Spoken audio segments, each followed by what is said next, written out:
Good afternoon, everybody. It's really exciting that everybody stayed until 3:30 to hear these amazing folks speak today about shelter diversion and all of the fabulous pieces that they're going to tell you about. My name is Heidi Walter. I am a member of the Away Home Canada team. I'm excited to be here with all of you this week in beautiful Halifax. Halifax is a traditional territory known as Jibuktuk. It means the Great Basin where all of the riverways flow into. It's a gathering place. We are on the unceded territory of the Mi'kmaq peoples. I also want to take a moment before we begin to thank Home Depot Foundation, who sponsored this panel and fabulous presentation that you're about to receive. Their commitment to ending youth homelessness is something that we are all grateful for. These fabulous individuals gave me very clear instructions to get out of their way. There is as many of them up here today to tell you about all of their learnings and what they are doing across the country. So I will very quickly introduce them and then get off stage. For our lineup today, we have an exciting presentation on shelter diversion with Trellis's Avenue 15 Youth Shelter Program Design. And then, of course, some fabulous program design and Cheryl and Matt sharing learnings within the hospital and homelessness discharge policies. To start us off, I would like to introduce you to the very fabulous Claire Feasby, Megan Ma, Robin Faraday, Nadine Vertes. Yep. Yes. Lovely, and Kristen Breck to teach us about shelter diversion. Shelter diversion, just to give you a very brief overview, they're going to go into great detail, is an innovative method of early intervention for people at imminent risk of or experiencing homelessness that aims to divert people before shelter intake or rapidly rehouse them into safe and appropriate housing.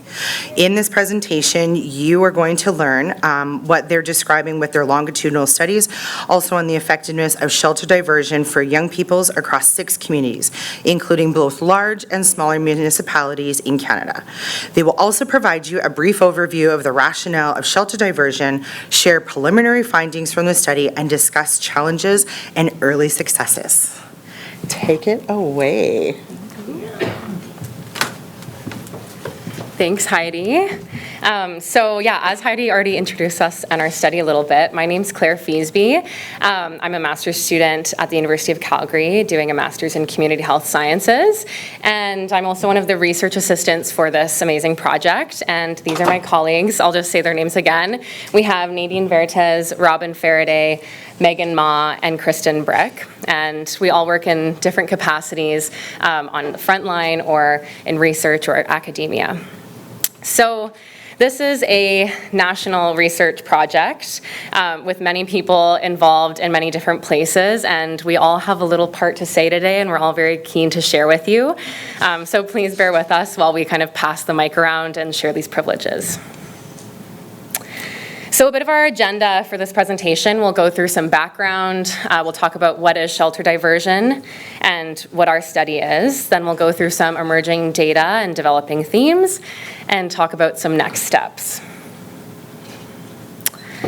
So a bit of background and rationale for this study. Youth homelessness is an ongoing systemic issue here in Canada. Approximately 40,000 people each year under the age of 24 will experience homelessness in Canada.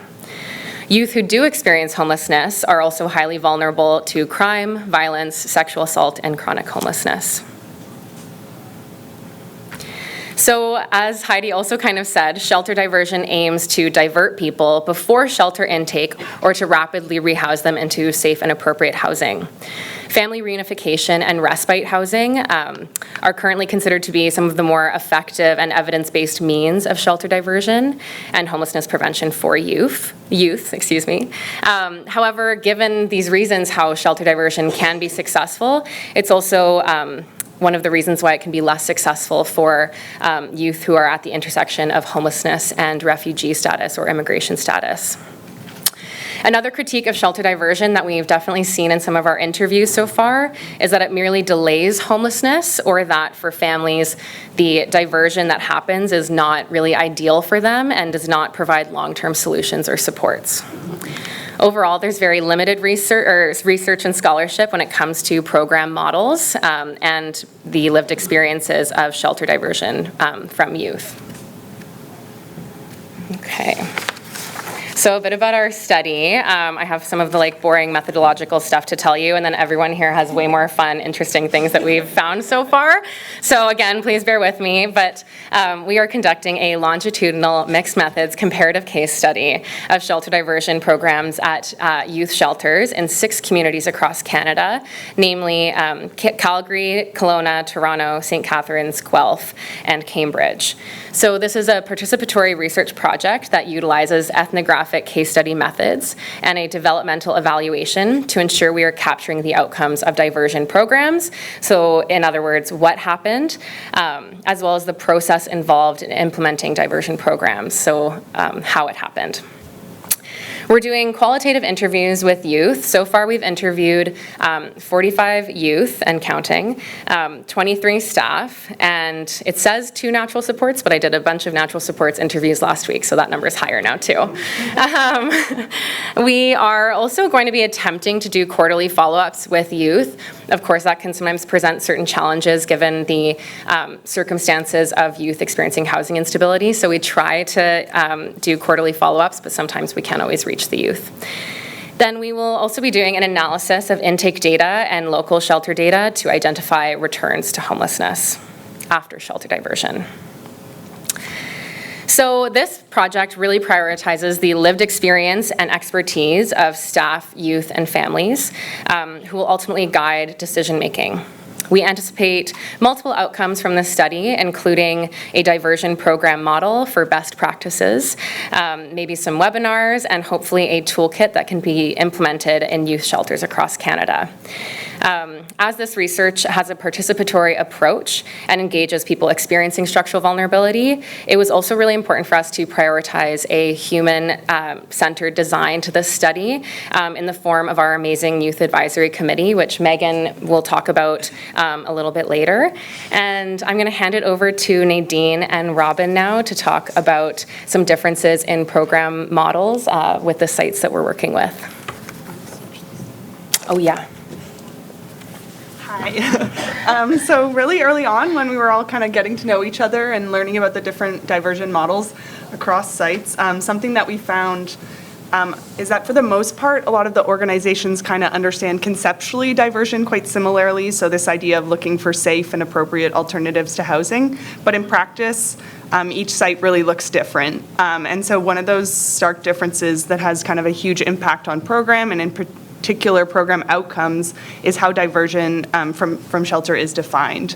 So some examples of that is like at the Raft, a diversion is considered successful if it's before access or kind of within 48 hours of intake to shelter, where at Covenant House in Toronto, it's much longer and it's within 30 days.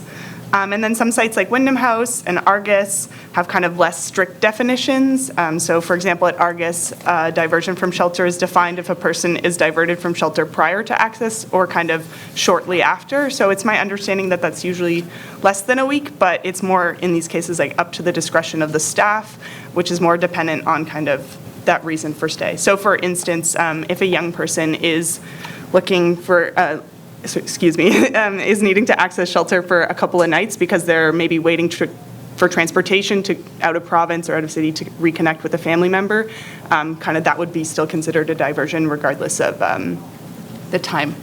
I'm going to bounce over to Nadine, my shirt friend. So the process of diversion varies between each of the sites. So for example, Argus completes diversion solely over the phone. Other sites do both phone and in person, and some just do diversion in person only. Argus also is part of Waterloo Region, which is the coordinated access team for diversion, and they work in tandem with all of the shelters, so it's one phone number, it's all centralized, whereas other sites may not have coordinated access and just complete diversion within their sites specifically. Also, it's important to note another distinction that Argus has changed their language around diversion outcomes. So for example, they don't use successful and unsuccessful. So it's a diversion call, a prevention call, or a shelter referral.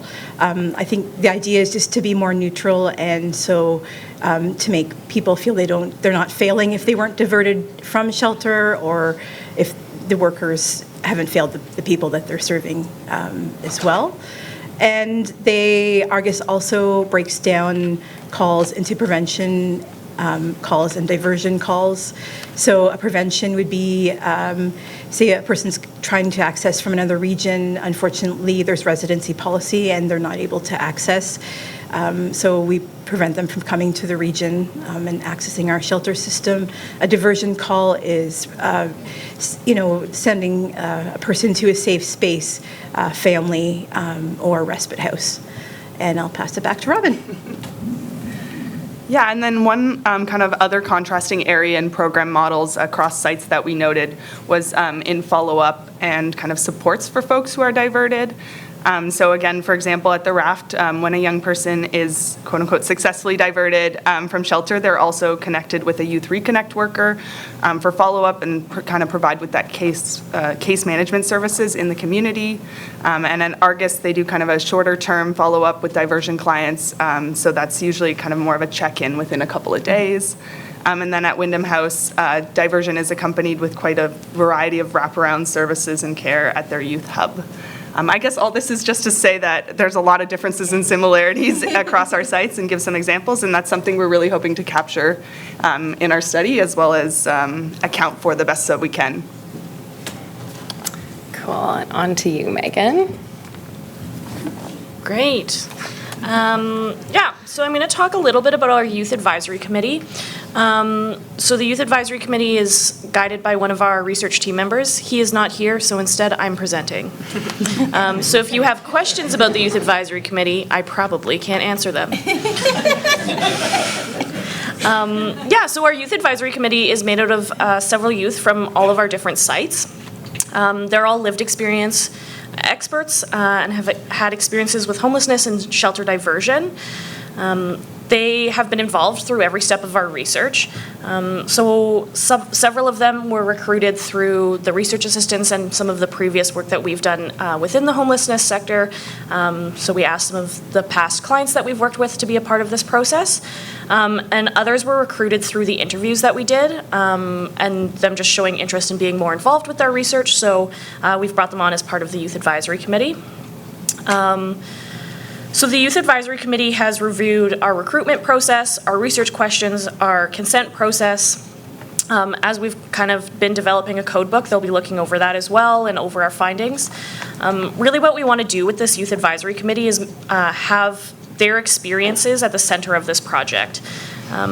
We want to make sure that their experiences are represented well and accurately, the good and the bad. And so having them at the center of this project has been really foundational. It's been really great to have them in our research meetings and to hear all of the insight that they bring to our project. So recently, the Youth Advisory Committee has been discussing the consent process, both for the research and for shelter diversion itself. So in terms of looking at what does consent look like for the research, they've really been questioning what does consent and informed consent look like when the honorarium or incentive that we're offering to participants is a need for them, whereas it's just an offering for us. And so are they able to fully consent if this is a needs-based interview for them? And then looking at what does consent look like for diversion more broadly.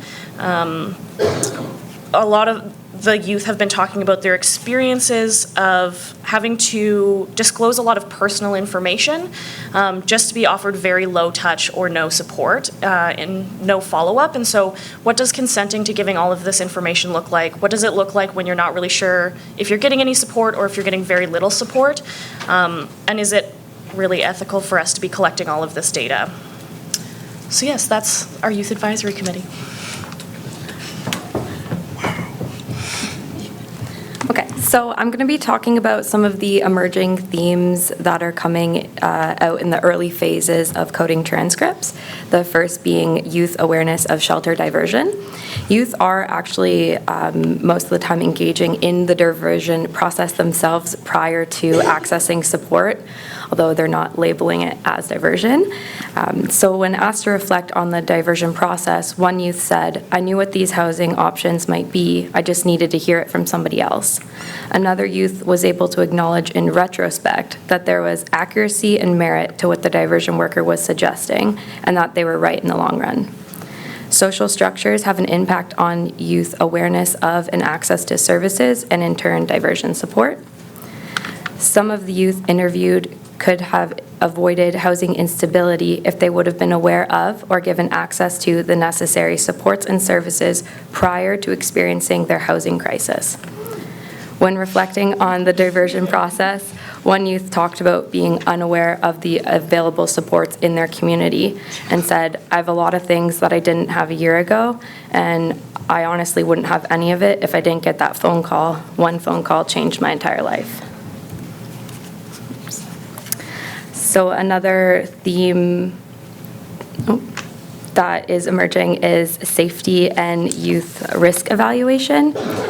So youth are weighing the risk associated with their options, so the risk they're currently dealing with compared to the risk of accessing shelter, and choosing accordingly.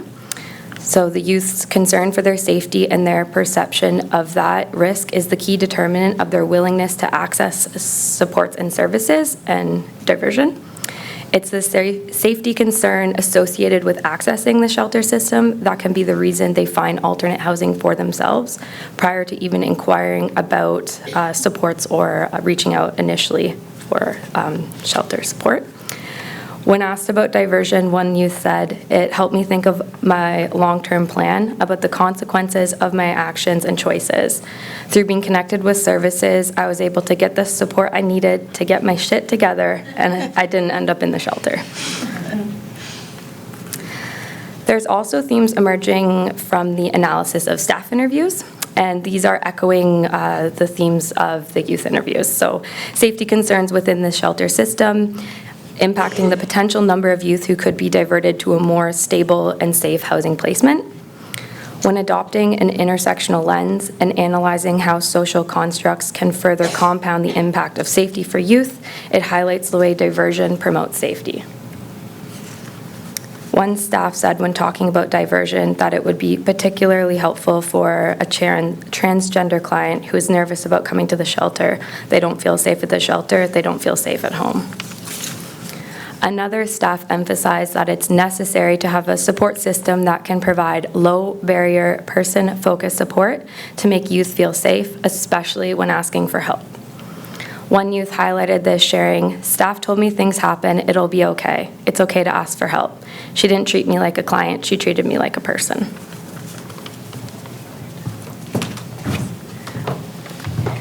Okay, so yeah, some next steps for our project. We'll be continuing to recruit and interview across each of the 6 sites. This is a 3-year study, so we have hopefully lots of excellent time to interview people. We'll continue to collect program data and quantitative analysis. Our amazing woman who does that is not here, and so also don't ask me about anything quantitative. We have someone for that, and she's great.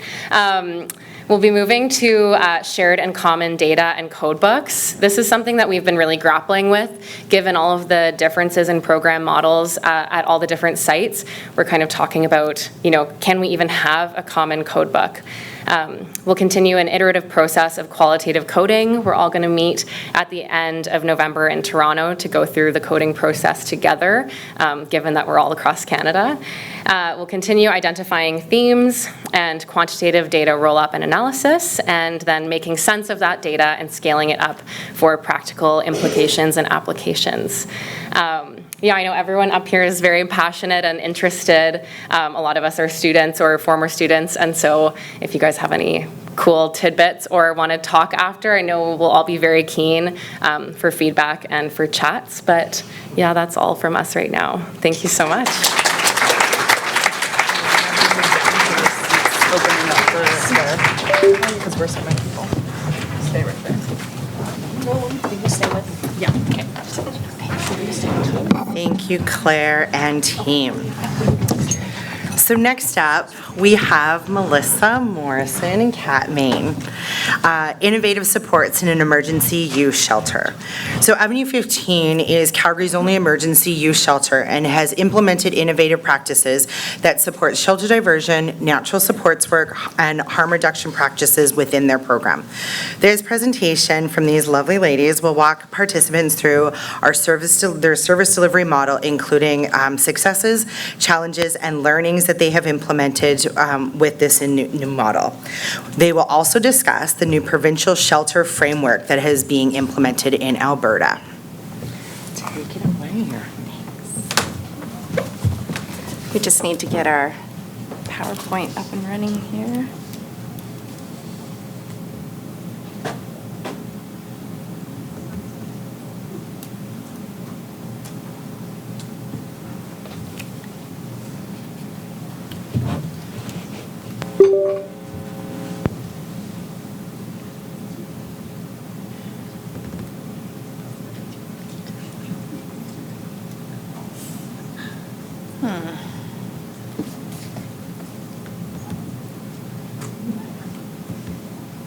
Is it showing? Yeah. Okay, perfect. Okay. Hi, everybody. Thanks for joining us today. We are actually one of the cities that is part of the shelter diversion project that Claire and team was talking about. There's definitely a need for a definition around diversion. I know that the way that we're doing diversion today is different from even when we had originally started being involved in the project. Just as a quick overview, we do diversion by phone. We also provide diversion in person to youth and families with no shelter stays, as well as while they're in the shelter. Okay. We also wanted to start off just acknowledging that we are from Treaty 7. We're from Calgary, also known as Mohkinstsis, which is the Blackfoot name for Calgary. Treaty 7 is home to the Blackfoot Confederacy, which includes the Siksika Nation, North and South Piikani Nations, and the Kainai Nation. We also acknowledge other members of Treaty 7 First Nation, the Tsuut'ina Stoney Nakoda, which includes Chiniki, Bearspaw, Wesley, and First Nations. Calgary is also home to the Métis Nation of Alberta Region 3.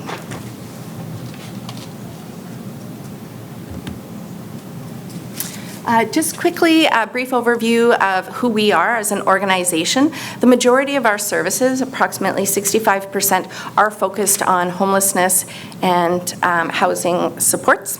The other 35% is what we would call our community well-being supports. So this would include a range of parenting, childcare, therapy, cultural connections. That's about it.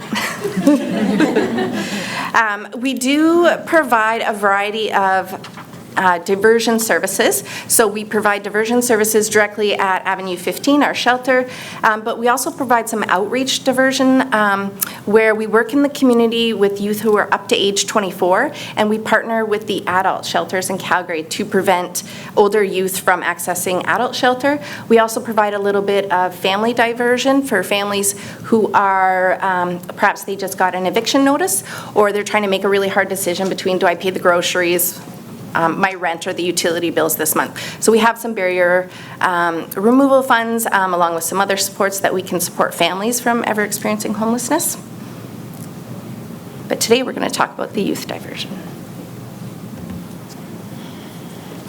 So in Calgary, there was no tool to really follow people from youth homelessness if they were accessing shelter as an adult or as a family. And Trellis happens to be a result of a merge between two long-standing agencies in our city. Once that merge happened, we had all this data that we didn't have before, and we were able to see that there would be adults who experienced homelessness and were in shelter who then had children. They had unstable housing with their children. Then those children ended up being at Avenue 15, and it just kind of circled and it stayed in this cycle. So we decided that we needed to stop the cycle and create a generational impact where we're looking at a whole family approach, doing the diversion work, and also really hardcore focusing on natural supports. So Avenue 15 is Calgary's only youth shelter. It was built in 1987. It wasn't built, I'm lying. It's very, very, very old, but it started in 1987. It's a real old house. It started in 1987. We have changed Avenue 15, the way that we work with the youth, so much, constantly. Up until 2018, there was 3 other shelters that youth could access in Calgary. Those closed down, so we changed our numbers. We can take up to 25 youth at a time between the ages of 12 and their 18th birthday. We really wanted to make sure that the youth that were in the shelter were the ones that really had no other options. So that's when we started focusing on diversion work. In the past, we never did that. If Bobby was kicked out because he played video games too late at night and didn't do his homework, we would take Bobby. But because we're the only shelter and there's no other option for the kids, we really had to be mindful of who we're intaking and what we're saying to parents to really try to amend that. So we focus on our diversion. We have family and natural support workers in-house that also can go out into the community. They can go to Bobby's house and set rules with him and his mom so his video games turn off. We focus on natural support, so whoever is a natural support to that youth is what we'll focus on. We use harm reduction. We have a no discharge policy, so we don't use homelessness as a consequence. If you have behaviors, we'll just deal with it. You're not going to have to worry about where you're going to be sleeping that night. But we still want to keep a short length of stay. So our goal is kids are out within 7 days. But we'll never kick kids out, so each kid is different. We have an in-house therapist, which just started this year. She's in our program 2.5 days out of the week, and it is amazing. Our kids used to sit on therapy lists for months and months. Instead, they have one right there. It's someone they see all day long. They can go to her. They can get the support that they need. They text her when they're having a crisis. It's amazing. We also have circle keepers. Our circle keeper comes every other week and does Indigenous-based activities and teachings with our youth and staff. And then we have also now taken on the provincial shelter framework that just we'll go into later.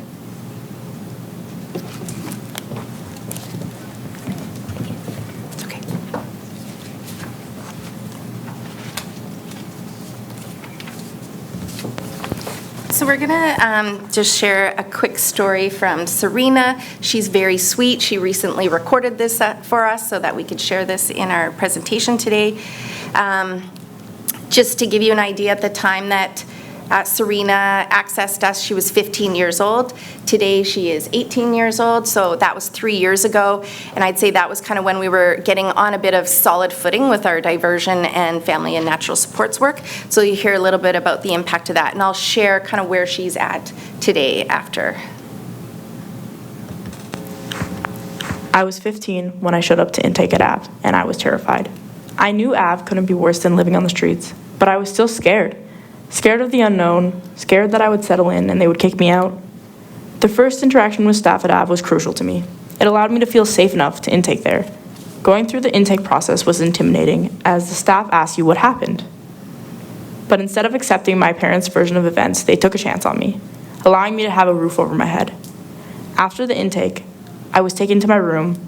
My room was just a regular room, but after sleeping outside for months, this room was just like a castle. I ate dinner thinking I was eating at a 5-star restaurant, and I had the best sleep of my life. The next morning, I had a family meeting.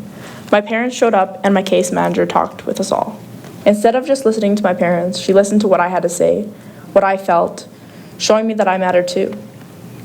Avenue 15 was not all rainbows and sunshine.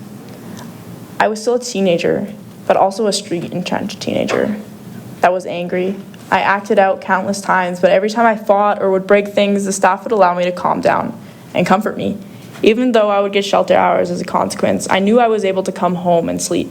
Even if I messed up at the shelter, this gave me a sense of home.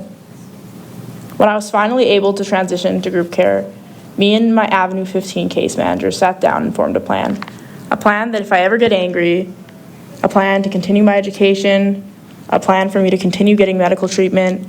This gave me a sense of comfort knowing what my future was going to look like, even though I wouldn't be at AV.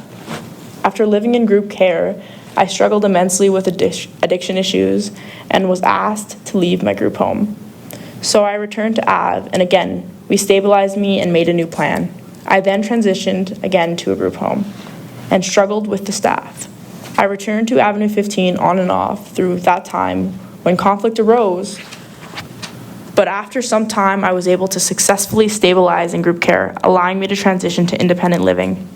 Avenue 15 was not a permanent home for me, but always an option when I really needed it, allowing me to never have to sleep on the streets again.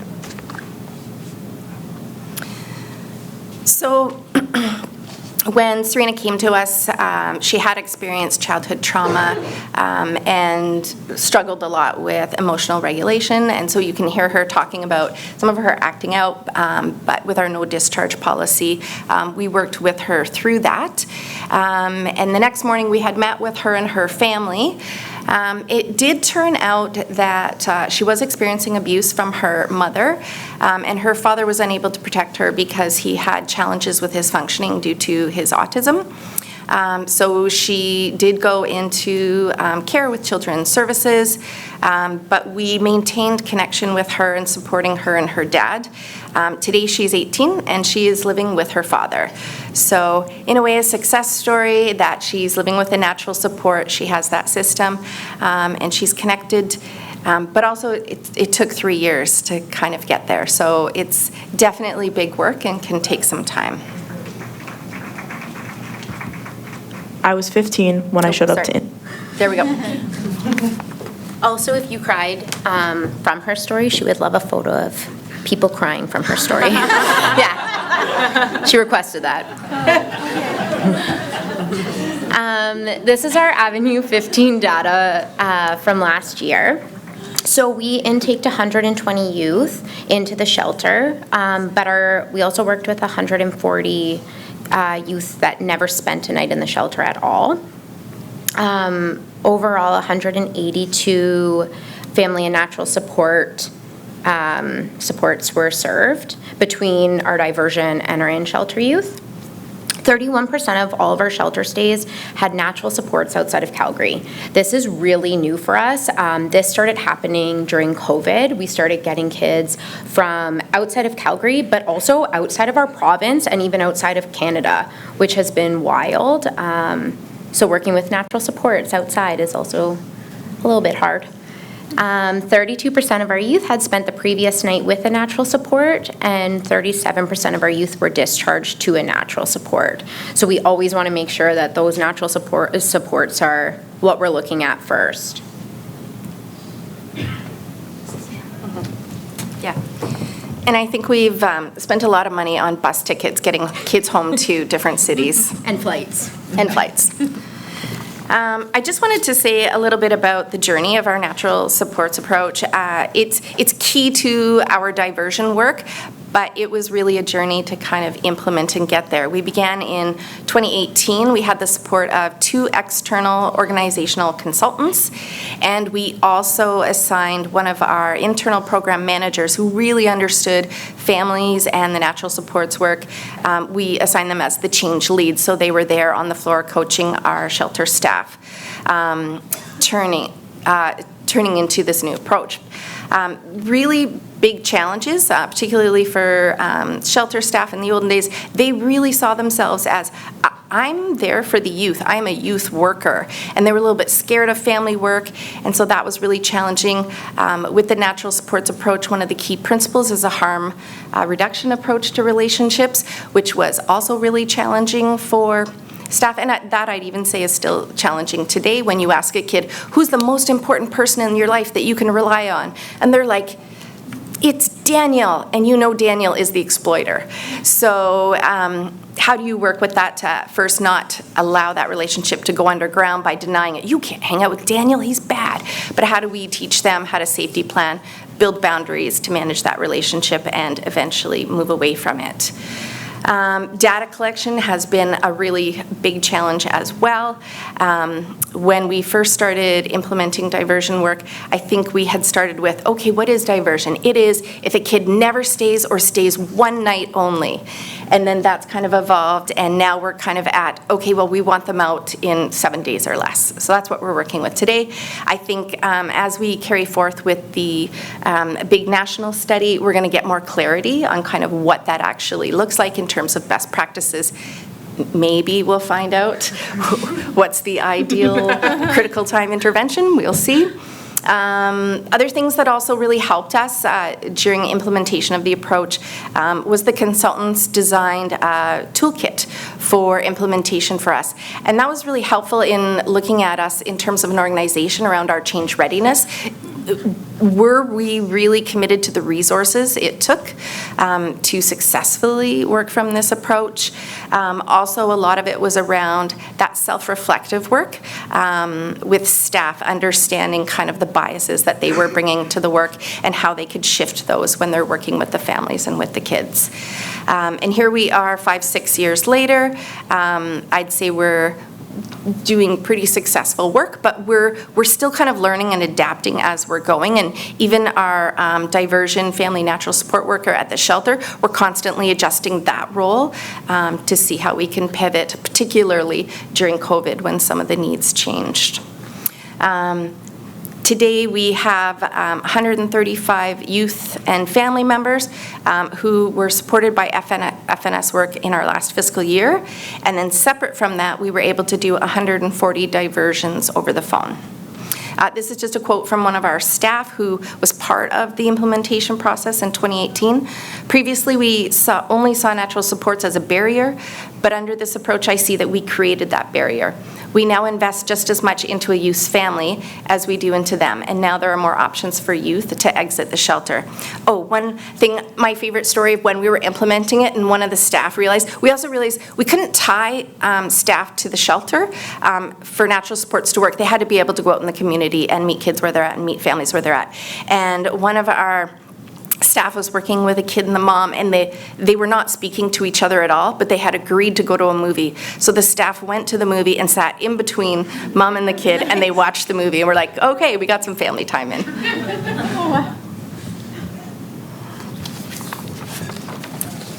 So at Avenue 15, we have 3 case managers. One, her full role is diversion, but all of our case managers do family and natural support work. With our diversion case manager, it's a community-based role to meet youth and families in community where they're at. Some of our intakes show up at the front door and they're like, my mom just dropped me off. We'll deal with that there. But they have the mobility to be able to go out and meet people wherever they're at. They are the ones who manage our phone calls and inquiries from parents and youth. So every time a frontline staff gets a call, they reach out to our diversion worker. They give the number to the parents. Usually the diversion worker has to call them back.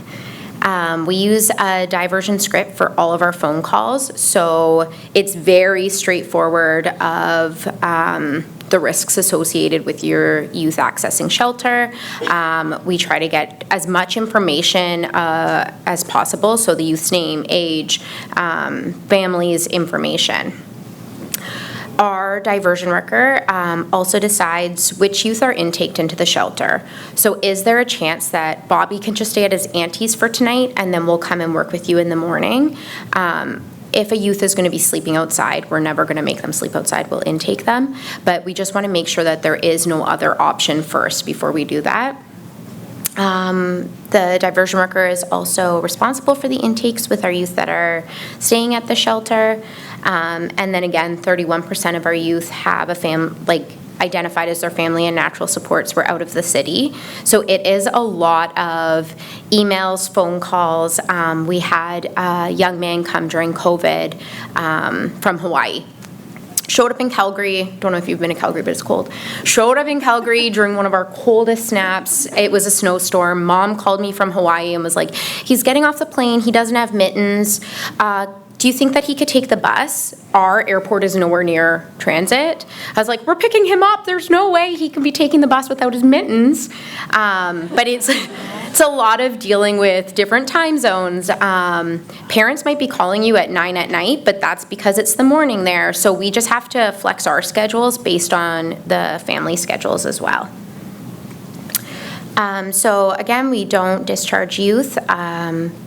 as a consequence. Our goal is kids are with us for 7 days because we're the only shelter. So we're short-term emergency shelter. We want kids out as soon as possible. So if there is someone rough sleeping, they have a spot to come.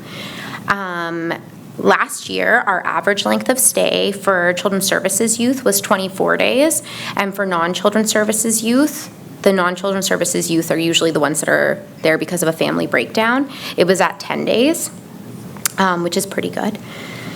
Our goal is also that a youth only accesses once. We don't want youth just like coming back and having like failure after failure after failure. Like if you've gone to a group home and you're out because of behaviors and then you get independent living, but your landlord's kicked you out, we really want them to be able to stay where they are. So last year our average one-time stay was at 70% of our intakes, which was huge. We also use harm reduction and amnesty lockers. We joined up with Alberta Health Services, and we're a naloxone distribution site. So our staff are trained in naloxone, but also in how to teach others how to use it. Alberta government has realized that we really don't know how bad the opioid crisis is because EMS isn't responding to the majority of overdoses. So instead, we just have to collect a little bit of data as we go. We're also a Safe Work satellite site, so we give out harm reduction supplies to anyone in the city. Last year, we had 3 overdoses and 0 deaths at Avenue 15. We've also realized that's not fully covering all the work we do because we have a ton more than that, but that was just with our youth that were actually intaked in our program. So we created new RI categories this year. So there's overdose requiring hospitalization, overdose not requiring hospitalization, and overdose of a community member. Last month alone, I think we had 6 overdose RIs, and they were like, this is so many more than you had last year, but it's because now we're actually noting when we're responding to a community overdose. We have these really cool... we're right downtown in Calgary, so we have lots of the community members all around us. We have these cool lockers. These are amnesty lockers. They're right at our front door, so the youth are asked to lock up drugs, weapons, drug paraphernalia. We don't spy in their locker. I don't care what you have in your locker, as long as it's not a gun. We have a hard line on guns. You could put whatever you want in there. Since we've started this, we have seen a huge change. I was at Avenue 15 before we had this, and the kids were so sneaky about drug use. Our neighbors hated us because our neighborhood was filled with machetes and meth. That was fun. Now they could put everything in their lockers. They also realize, we don't care if you're using, we're not going to judge you, so they're really honest about their drug use. So if they are going to use, they just let us know, hey, I'm using alone, can you come check on me in a couple minutes? Which is why I think that we also, knock on wood, have had the 0 deaths, because our youth are very open with us about that.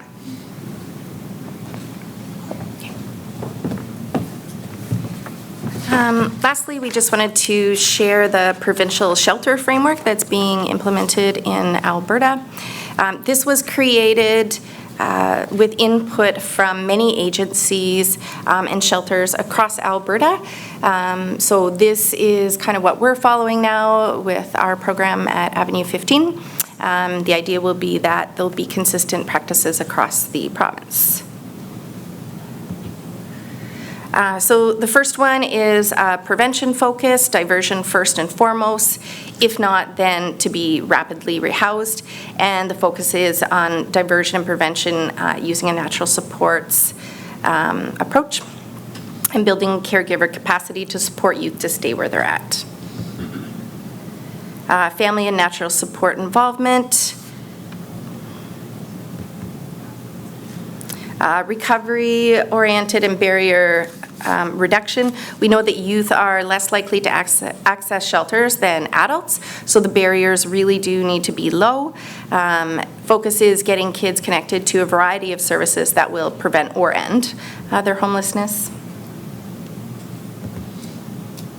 Honoring the Indigenous experience. So this is really focused on creating culturally safe spaces, recognizing colonization, and that a higher proportion of Indigenous people do experience homelessness.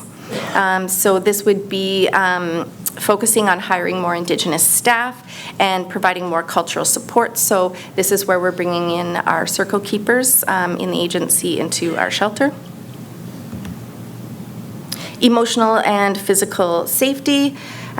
This one is focused on developing policies, practices, and spaces that are safe and inclusive for all, particularly for youth who have disabilities, who are Indigenous, or who may be gender diverse. It's mostly to create inclusivity for everybody. Housing First for Youth philosophy. This is recognizing that housing first for youth does look different than it does for adults. We do want youth housed rapidly, but it also includes many other factors that developmentally are appropriate for youth. So focusing on health, education, life skills, and social networking. Trauma-informed practice, so understanding the intergenerational trauma in the work with youth and families, particularly responding well to youth that are like Serena, who struggle with emotional regulation, and focusing on building healthy attachments. Youth voice and strength-based, so moving away from deficit-based models that focus on problems, focusing on its strengths, and positive youth development approach. Cross-system collaboration and coordination. This is exciting. It's a big one. So this is increased coordination of government ministries as well as agencies. The idea here being to create better wraparound supports, prevent kids from falling through the cracks, so we can prevent and end homelessness even more quickly. So those are the principles and practices, and then there's a little bit of a blueprint around the service design, which I'll let Melissa speak to. They split the service design into 3 different sections. So there's before and during accessing shelter. So they want to make sure that there's community outreach, family support and diversion, and then if a youth has no other options for the youth to be able to intake at a shelter. Then there's family and natural support involvement, so making sure that everyone's immediate needs are taken care of, that there is daytime services offered, so it's not just youth drop-in shelter in the night and then in the day everyone's outside and no one's working. It's a wraparound service. Case management and warm connection to support and services. We really want that warm handoff when a youth does get housing through a different program. And also family mediation and support building. We have a special room at AV that's our full family mediation room. Families can come and work with the case manager during that time. And then exiting and after discharge. So for discharge, the shelter framework does not want youth to just be kicked out, but instead like a pre-planned discharge of, okay, you're going to be moving out October 1st into your new apartment. Awesome. And then also having post-care outreach services for youth and families. So case managers checking in and making sure that the youth still have all of their needs being met, or the families still have their needs and don't have those struggles. I would say our post-care has gotten a lot better since we have made our case manager and diversion workers more community-based, so they're not kind of locked to a physical space. So moving forward, this is what we're doing now. We continue to evolve and learn. We'll particularly be learning from the National Shelter Diversion Research Project. So we will continue to participate in the research, refine our data collection.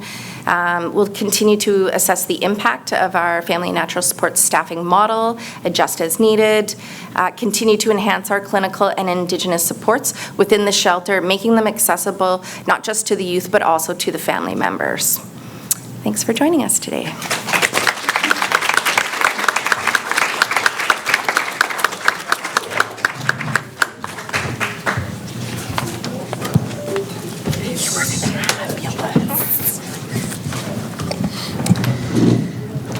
And next up, last and certainly not least, is Cheryl and Matt from the Lawson Health Research Institute to share their learnings. So take it away. And you've got our PowerPoint there?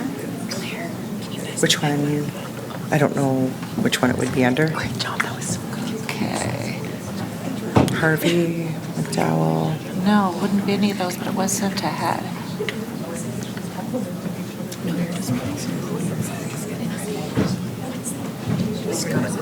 Uploaded, final. This one yours? I don't know. Yeah, I was like, why is on that? You know, it was like good that we were like in conversation. It was so cool. Room, this is our room, right? Mm-hmm. This is.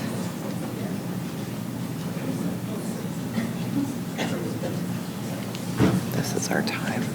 Over here? Yeah. For a check of it. Yeah.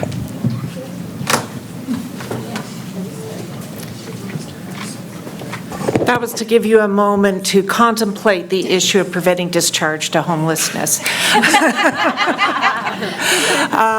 So when I first started working in this field, I was quite dismayed to find that some people started their journey of homelessness with a discharge from hospital. So we've been doing some work in this area for a number of years. So I'm Cheryl Forchuk. My role is primarily research. And did we forget? Okay, and Matthew is co-presenting today. Yeah, it wasn't. It's not the right one. Okay, that's okay. Matthew, you just briefly introduce yourself. Hi, my name is Matthew Frigette. I am the community liaison for the No Fixed Address for Youth program. So it's working in partnership with Lawson Health Research Institute and London Health Sciences Center to divert youth away from homelessness once they're discharged from hospital. Yeah, and we found closer to the time of presentation that Matthew was also going to be able to come. So that's why on some of the documents, like online, Matthew's there and not. But the reason for the last minute thing is we ended up as a, what do we call it? An honorable mention for the youth awards tonight. So, With that, we were able to bring Matt, and Matt's been integral. Matt and I also went over who was going to say what, but that was 2 weeks ago now, so we're going to forget. And so we're just going to bear with it, right? That's okay. It's my last name, so. Yes. We are funded through Making the Shift. The adult version of the project was most recently funded through CMHC. And we've been doing the adult version for a number of years and rebooting it. But more recently, what we were found and why we wanted to have a youth-specific version is we were finding about a third of the people that were referred to the program were youth. And just in terms of the program, the idea is instead of looking at the time in hospital as the start of a journey of homelessness, what if we could take it as an opportunity to end it and to really see health integrated into the rest of the system? There's all kinds of supports in the community. What if we can really pull that together for within hospital and connect with the various agencies, et cetera? So this has been our vision and what we've been working on for a number of years. It's been very successful. We have this operating now in both our psychiatric wards as well as our medical wards and in all hospitals in London, Ontario. So we have a number of community partners that participate. But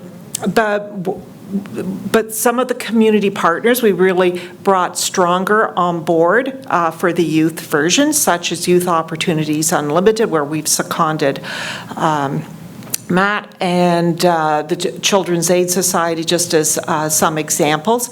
The other partners in terms of like Canadian Mental Health Association, the City of London's been a huge has been involved from the start with this. Ontario Works, the Centre of Hope, which manages our rent stability bank. So we had the existing partners, but brought on more.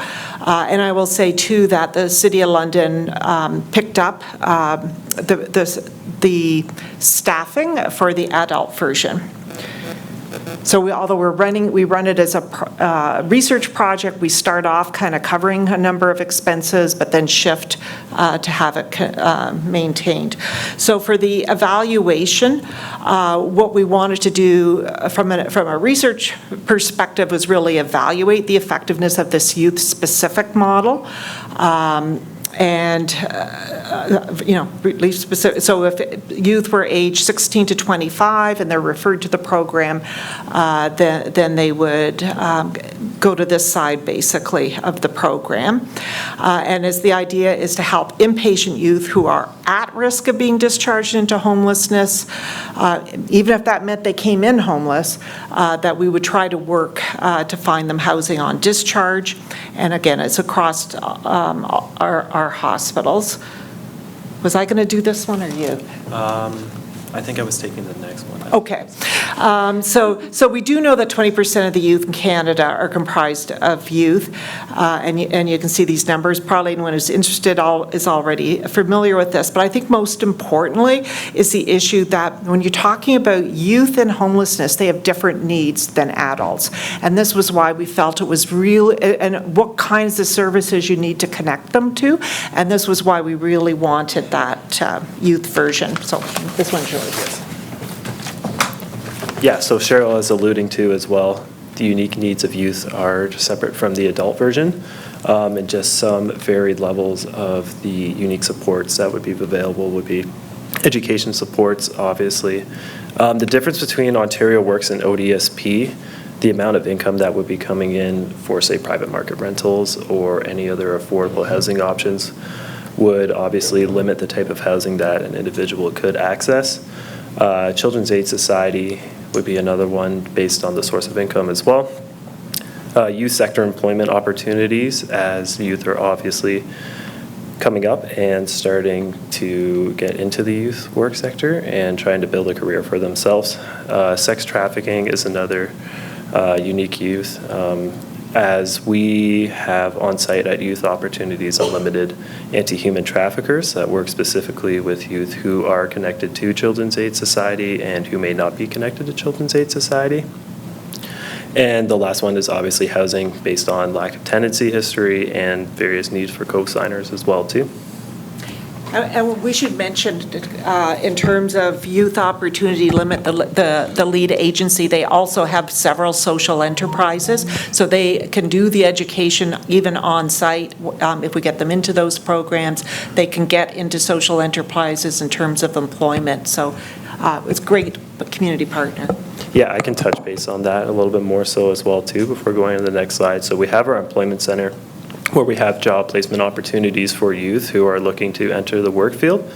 Out of our drop-in space that we have at the Youth Action Center, we have one of our enterprises there that is the You Made a Cafe, where individuals who are connected to those job placement programs can get real-world work experience and they can go and work in the cafe. We also have some off-site enterprises as well too, such as our wood shop and our recycling plant as well. So we have our drop-in space that I mentioned before called the Youth Action Center, but we also have transitional housing that is directly above the drop-in space, which is called Cornerstone.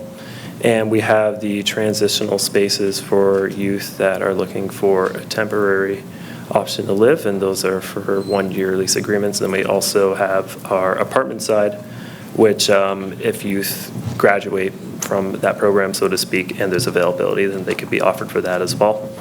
And we also have our YOU shelter as well too, which is a 30-bed shelter that is pet friendly. And has a kennel.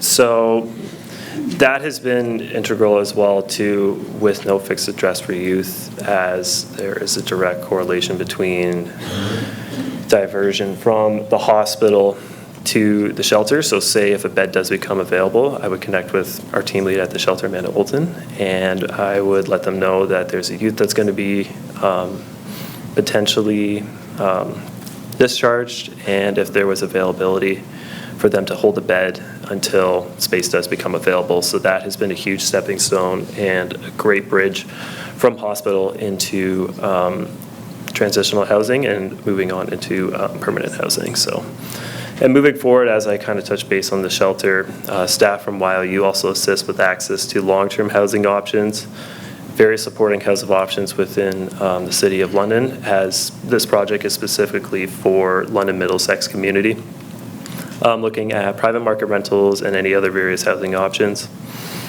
And the staff there can also assist with navigating community resources, individual case management, referrals to other community partners, and additional supports for dual case management, whether that be mental health supports, addictions.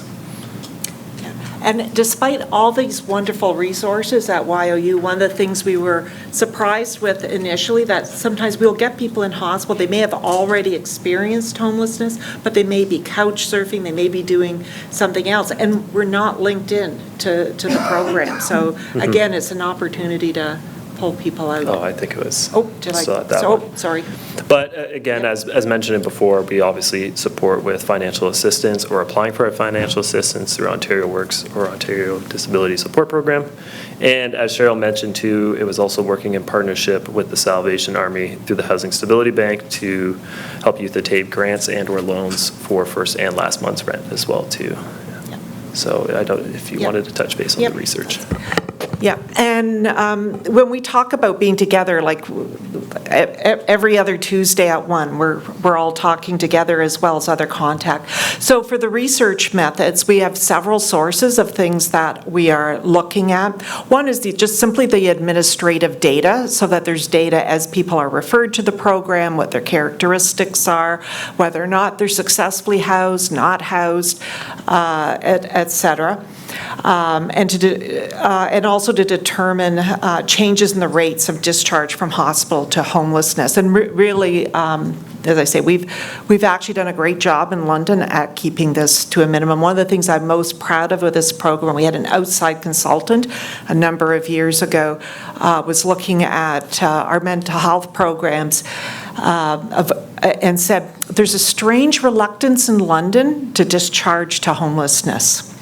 So we personally took that as a compliment, the strange reluctance. And I will say I personally meet with all the new residents every year, psychiatric residents, because we found it was the residents that would be more likely to have, they're on the evenings, weekends, when they can be more pressured, to tell them why not to do that and to give them ammunition, so if they get that call, they can have a strange reluctance.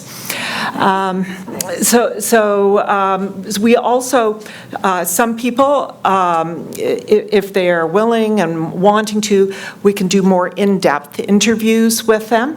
And this is important too, because a lot of the thing when you have the discussion on diversion, did you just divert it this month or this 3 months, but then later they become homeless anyway. So we actually follow people for a year to know not only what happened, but did it stick? If you divert it, did it actually stick? And then we also do focus groups to look at the perception amongst the community partners, the people referring to the program, from the program, as well as the team that's meeting regularly. And you want to talk about the brochure? I think that was the next one. I think you mentioned the brochure. Okay, I'll mention the brochure. I told you we'd get mixed up. So we have one brochure for both the youth and adult version, so that you'd have an adult unit, for example, where some people might be 23 and some people might be 63.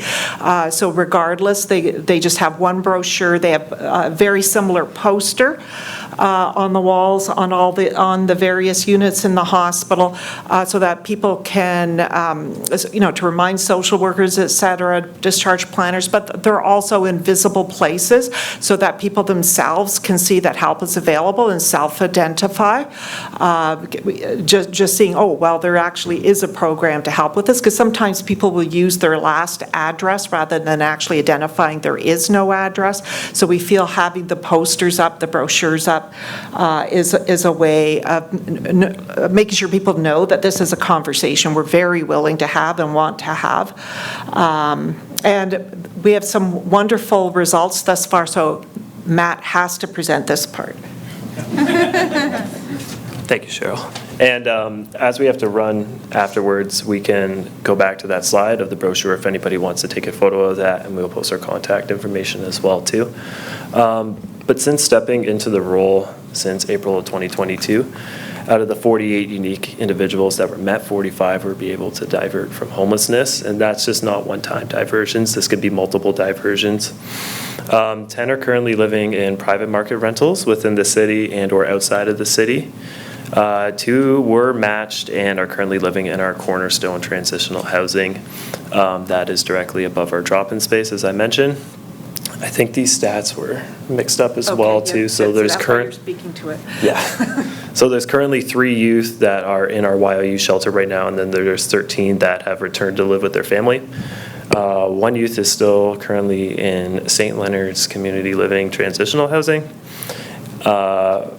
12 have been matched to various housing programs within the City of London, so this can be Housing First for Youth programs, rapid rehousing programs. They changed the matching system for Cornerstone as well, too, so now individuals will be matched to that programming, whereas previously it was just an intake and referral. And 4 youth are currently living in CMHA transitional housing, and also their permanent housing options. I believe it is 3 in transitional, 1 in permanent right now. Yeah. And these numbers change daily as we get more referrals and more people helped. So this just gives you an idea of the demographics of who's been coming. And again, 16 to 24 is our inclusion criteria. We talked about the numbers. You can see that we actually had more females than males, which is unusual, and also the racial and visible minority breakdown. And this is the baseline interviews for so these are people that we interviewed for the more in-depth. It didn't matter whether we saw people on a medical ward or on a psychiatric ward. 100% of the people that we did the interviews with did identify that they had a psychiatric diagnosis. But that's might not be where they're being discharged from, right? Like they may be coming in with an infection or a number of other things. And of those, a third of them had one psychiatric diagnosis, and 70% had more than one psychiatric diagnosis. So these are very complex situations. This just gives you an example of the breakdown. Go to the next one. And then they also, half of them had serious ongoing physical health problems as well. So I mean, there's reasons we picked these people up in hospital. And again, most of those were a single physical diagnosis and a few with multiple. And these just give you an example of some of the many physical problems people were dealing with. And really pay attention more to the first column because we're still in data collection. So on our intake interviews, basically 3/4 were already homeless, and the remaining quarter, roughly, were simply at risk. That there was that it was uncertain whether they'd be able to go back to where they came from. So we had both types, but as you could see, we had very good avoidance of that, and many of them had already been homeless in the previous year. Just in terms of, before I left, I said, what percentage are we up to now? But it's not all entered. We've now completed, for the second interviews, we have 75% have completed that all now, and 61. So that I say, don't worry about the breakdown there. This is still in process. Well, you know what? And I had a phone with a timer, and I left it there. I put it there? Okay. We're good? We're good? We're talking fast. So then with our focus group, and we combined people, because what we found, it was a lot of the same people referring to both the adult version and the youth version. Because again, other than our pediatric units that had 18 and less, all the other units would in fact have both adults and children. So these are the 4 main things that people felt were really important for people to be aware of if you're doing something like this, which is communication is the first one, and that it was a very collaborative approach. So when we get together at those Tuesday meetings in the afternoon, we have the hospital staff there from both medical wards and psychiatric wards.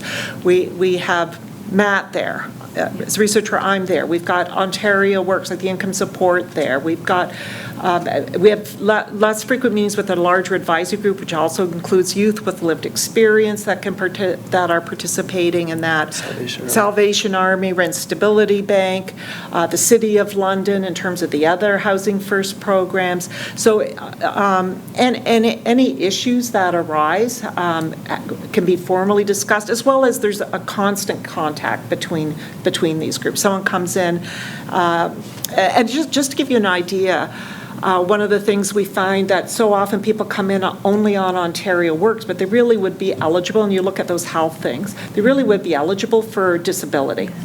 Sometimes when we go into the online, that form's been filled out 18 months ago, but there's no primary care person to sign it. Oh, golly gee, they're in hospital. Right? You think we can just wave it under someone's nose and get it immediately signed. And because Ontario Works is also one of our partners, they phone up ODSP right away. And it makes a huge difference, the ballpark of $500 difference a month for the kind of housing that you're looking for. So just an example of that, how that works. And people also talked about even the use of the focus groups that we have regularly. They actually saw as part of the continuous process because they liked to hear different people's opinions, the people referring from, and then being able to change as we go.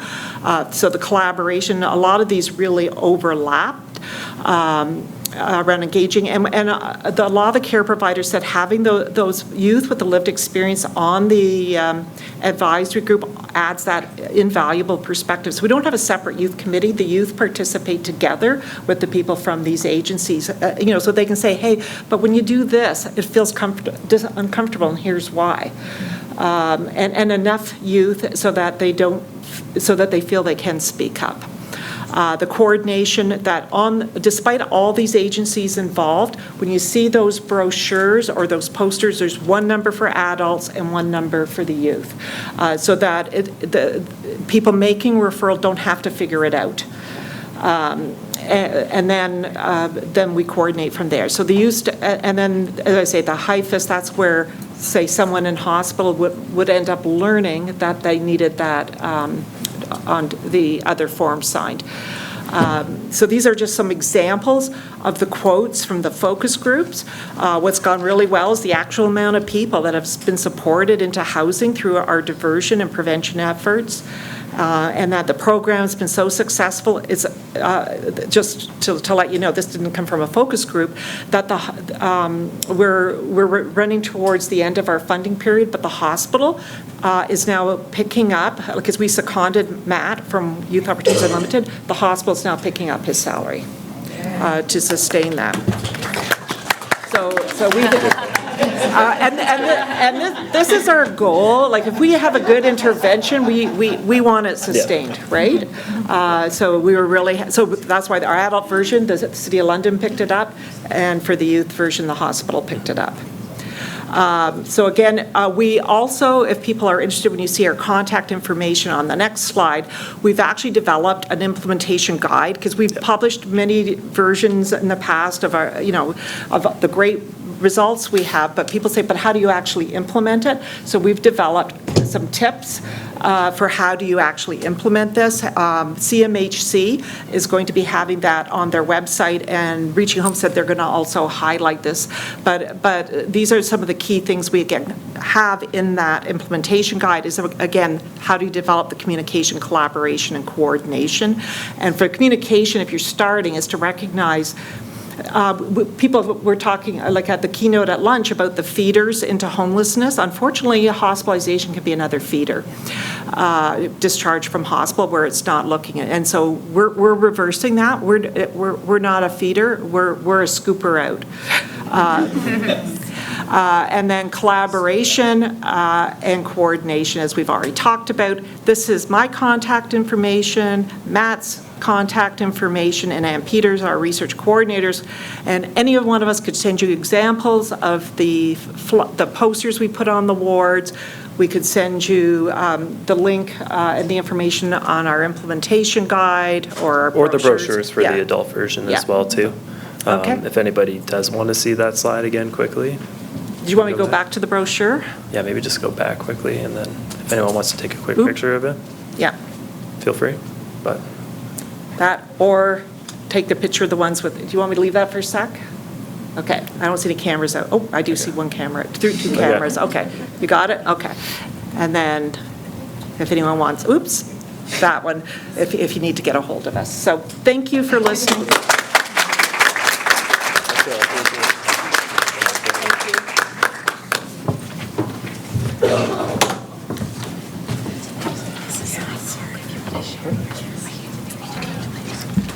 Thank you, everybody. You were all really fabulous. Like, I'm really proud of all of you. Questions? Kathleen, I was given a strict instruction that you have to speak into the microphone because the people that are live streaming will not be able to hear your beautiful voice. Heidi, I 100% thought you were told not to let me have the microphone. I was also told that Jeff was going to ask the first question and keep us busy, so you didn't ask any questions. That didn't happen, so this is awkward. Yeah, sorry, and this might be a doozy. Oh, really sorry, this wasn't planned. So right now in our shelters, we're looking at about 60% newcomer youth, and especially unaccompanied minors or those who've just kind of left where our ministry would be able to help, so kind of 19 to 25. And they're single youth, newcomer, refugee claimants. And what does diversion look like when someone comes to Canada alone? Kathleen's from Vancouver. Okay. Kathleen's from Vancouver. Kathleen, I think you were looking at me when you were asking that question, but I actually think that someone else could maybe answer that better, who's on the front line, just because I'm still a student, so I'm not necessarily, like, I go to the shelter, but I think that Kat and Melissa might be able to. Oh, or Nadine. Let me pass it over to Nadine. Here. Okay. So that's a tricky dilemma that we're facing. I know that Toronto has a shelter for refugees, but Waterloo, like a lot of regions, don't have that. So that's a very big gap in our system. So I'm sorry I didn't really answer your question, but yeah, it's very tricky. A lot of youth that I've worked with have found friends to stay with and other youth that they've met actually in shelter. As well, but in terms of servicing refugees, it's a big gap, unfortunately. So I'm one of these people, you know, I got an app for that, I've got a study for that. We also had, we found a lot of in London, a lot of our newcomers that became homeless were often families.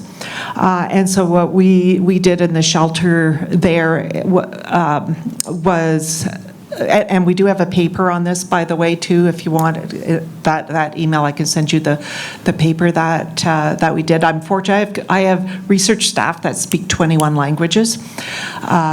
So we were able to interview quite a number of people and have focus groups in different languages as well. But anyway, what we did for diversion there is we found that families were one of the few places that actually called the shelter several days ahead. And to make full use of that time between when they call and when they show up was critical. And we said, and so we, and this is through Mission Services in London, has the family diversion program. And working with the City of London, the intervention is whatever it takes. So if it takes paying rent in arrears, they pay rent in arrears. If it takes, something around utilities. So the city has been very generous with the families because it seems to make such a huge difference. We also did a year follow-up for those people, and 80% of those diverted remained housed. So it wasn't that they just kept coming back saying, can you pay the rent again? It was a single episode, and it worked 80% of the time. Okay, over here. Yeah, it's a really great question, and I think something that's been a really big challenge, especially at, I also work on the National Study at Covenant House. Because there are so many refugees and immigrants, and like one of the main outcomes for diversion is back to family, and if you don't have people, then that's really challenging. From the interviews that I did with some of the staff, I thought it was really inspirational to hear about like the frontline diversion workers kind of still taking that approach of like every interaction, like you approach every diversion interaction as if there's a possibility of diversion and not like discounting people up front regardless. But the numbers are definitely showing that it's much more challenging. And I think they did kind of, they were able to divert some of the refugees and newcomers to kind of like other community members, if it's safe and appropriate, of course, but yes, big challenge.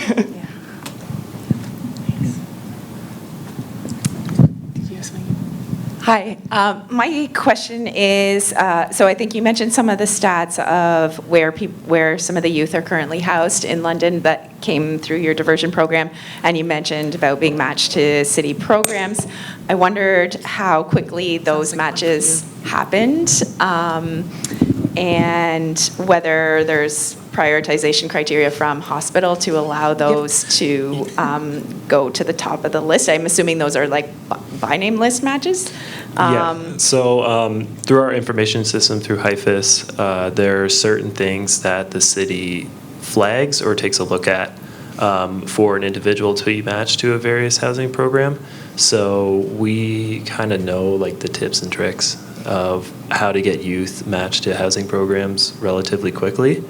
It can really depend on how long it might take for an individual, because they could be matched to a housing program that they might not be best suited for and then referred to another housing program that's more so in their best interest.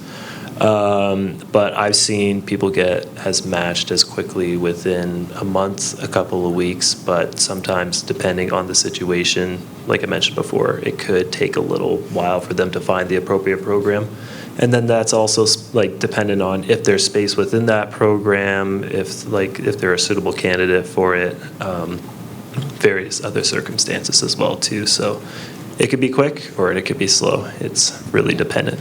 So are they staying in hospital until they get matched? So, yeah, I was just going to go there, because we're fortunate in London that people have a strange reluctance to discharge into homelessness. It doesn't go on endlessly, though, because we can also run into problems. But if it's a matter of waiting a few days, they're actually pretty good compared to just about anywhere else.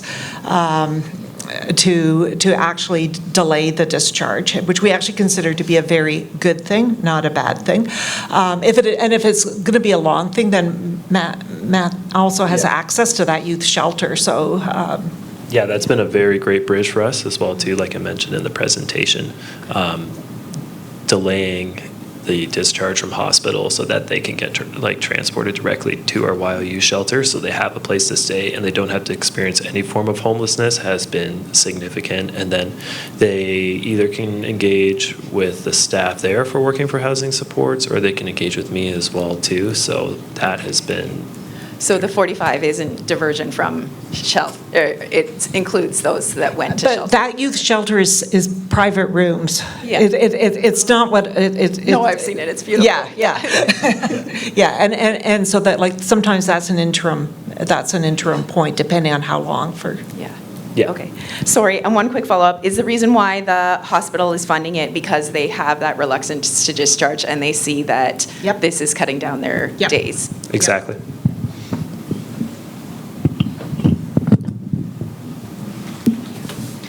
My question is for the folks from Avenue 15.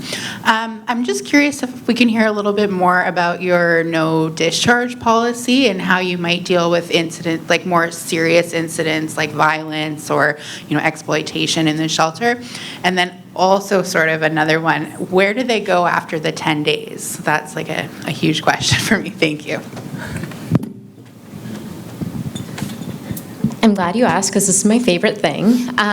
So we don't do restraints and we don't kick kids out, and our kids have big behaviors. living in a shelter is actually traumatic, and so you're going through trauma there, plus all of your previous trauma. You're going to have big behaviors. You're going to have some fights and some broken items.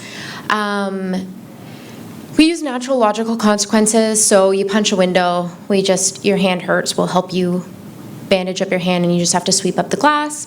You punched a hole in the wall. If you ever come by our shelter, stop on by and I'll give you a tour. You'll notice we have really shitty patch jobs. That's because it's the kids. That's their natural consequence. You broke a hole in the wall, you have to patch it. Once you're calm, we're not going to do it while you're mad, but once you're calm, it's a life skill. We'll patch the hole together. If there's violence, bullying, threats, we ask the youth to go for a walk and calm down. A walk looks different for each person. I might be calm in 5 minutes, Kat might still be amped up, and it takes her an hour to calm down. So we just ask the youth to go for a quick walk, calm down. When they're ready and they're calm, they can come back. If there's violence, then the youth get shelter hours. That's our worst consequence. It means the kids are out from 9 in the morning till 9 at night, or if they have a court-ordered curfew, they can come back once that's done, once it's time for that. The kids will tell you they don't care, but let me tell you, as soon as they're on shelter hours, they care. They ask to come back 96,000 times that day. They only get it once. It's that one day. If you continue the violence, then you would have it again, but like you punched, you have it the next day, and then we move on the day after that, and it's okay. We sit with them, we talk with them, we go through what happened, we do repair work, and then that's it. Sexual exploitation. Our youth are quite involved in sexual exploitation. We do a lot of just open conversation. The whole what our staff team are taught to do, because we don't do restraints. We have 25 kids coming in on all substances with huge personalities and huge behaviors. All we focus on is relationship. That's our biggest thing. We want a youth to know whether they come in for that 1 hour or whether they're with us for a year, that this is a safe place that they can return to. Yeah. So we really just try to build that relationship by being authentic and being honest and open.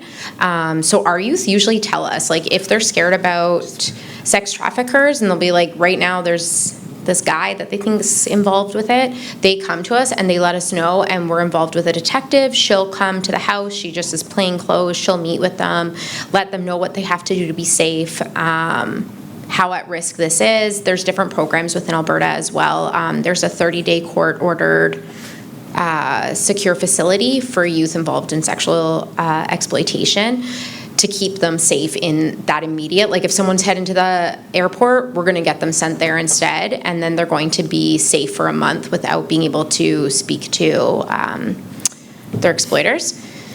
With the 10 days, so our youth, we have two groups of youth. So our children's services youth, they might come to our shelter because there's abuse in the home or potential abuse, so CFS is investigating and just needs a safe place for the youth to go. It could be because there was a breakdown in foster care or in group care. After Avenue 15, the kids get into the children's services youth, typically go to group homes or to independent living paid for by children's services.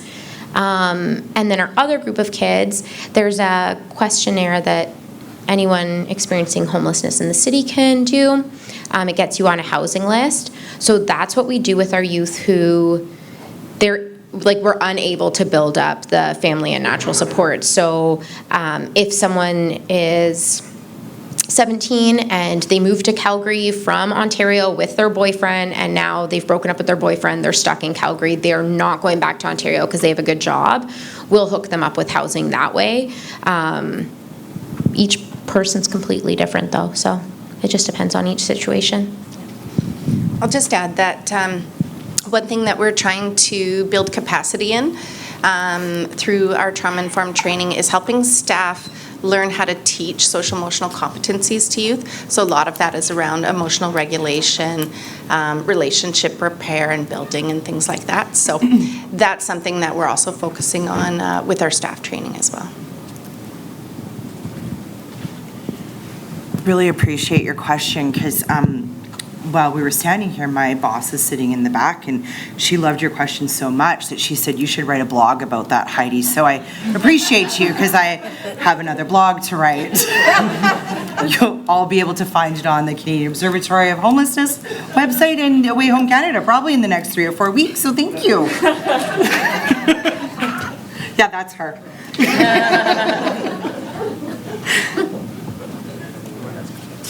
Other folks?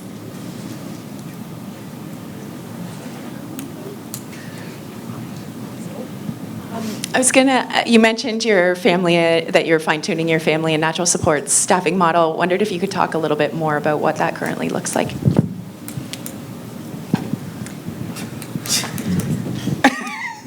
Sure. Well, I think that we're training all staff to do that work, but also recognizing, particularly some of the family work, it is a little bit specialized. So we do have one particular staff member that's dedicated to that work, and so we have recently just assigned them the role of kind of determining whether somebody gets intaked into the shelter or they'll become a community youth that we can repair that relationship and work with them back home.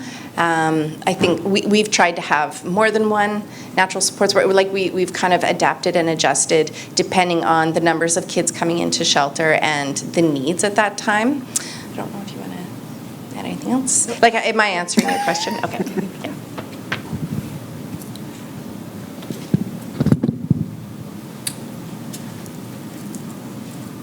Christopher, you have to get a microphone, my friend. Oh.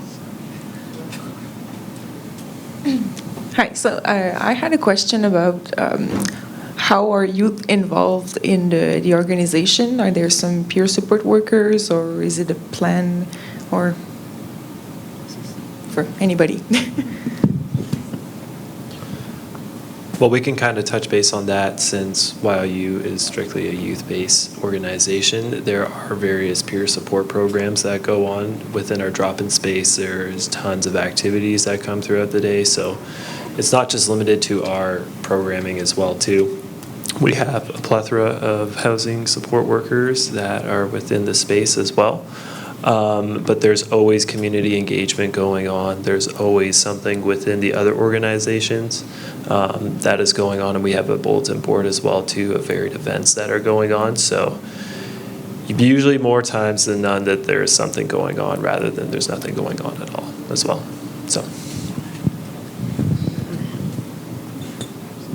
Christopher, we have time for your question. Oh, yeah, sorry. We do have one peer support worker, I'll just mention, position that has been working really well. We have someone who has lived experience around sexual exploitation, and so they're working now as a peer support worker and coming into the shelter as well as other programs, and building the relationships with youth to support that way. That's fantastic. That's been working really well. Fantastic. Yeah.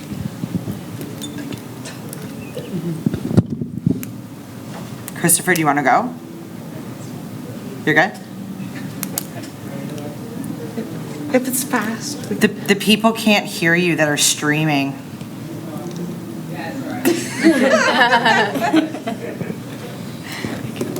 I guess my question is just, again, for Avenue 15.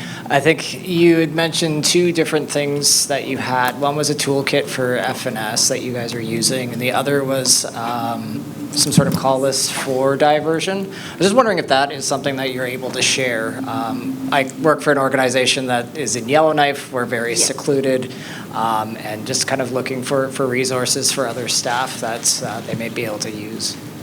Yeah, definitely. I missed the second part of the first one was around the toolkit. And then you had like a kind of call cheat sheet or something for diversion. For the phone calls. Yeah, absolutely. We can share that if you give us your contact information. Yeah, we'll do that. Yeah. I'd love to connect the two of you. That's it, that's all? Fabulous, thank you.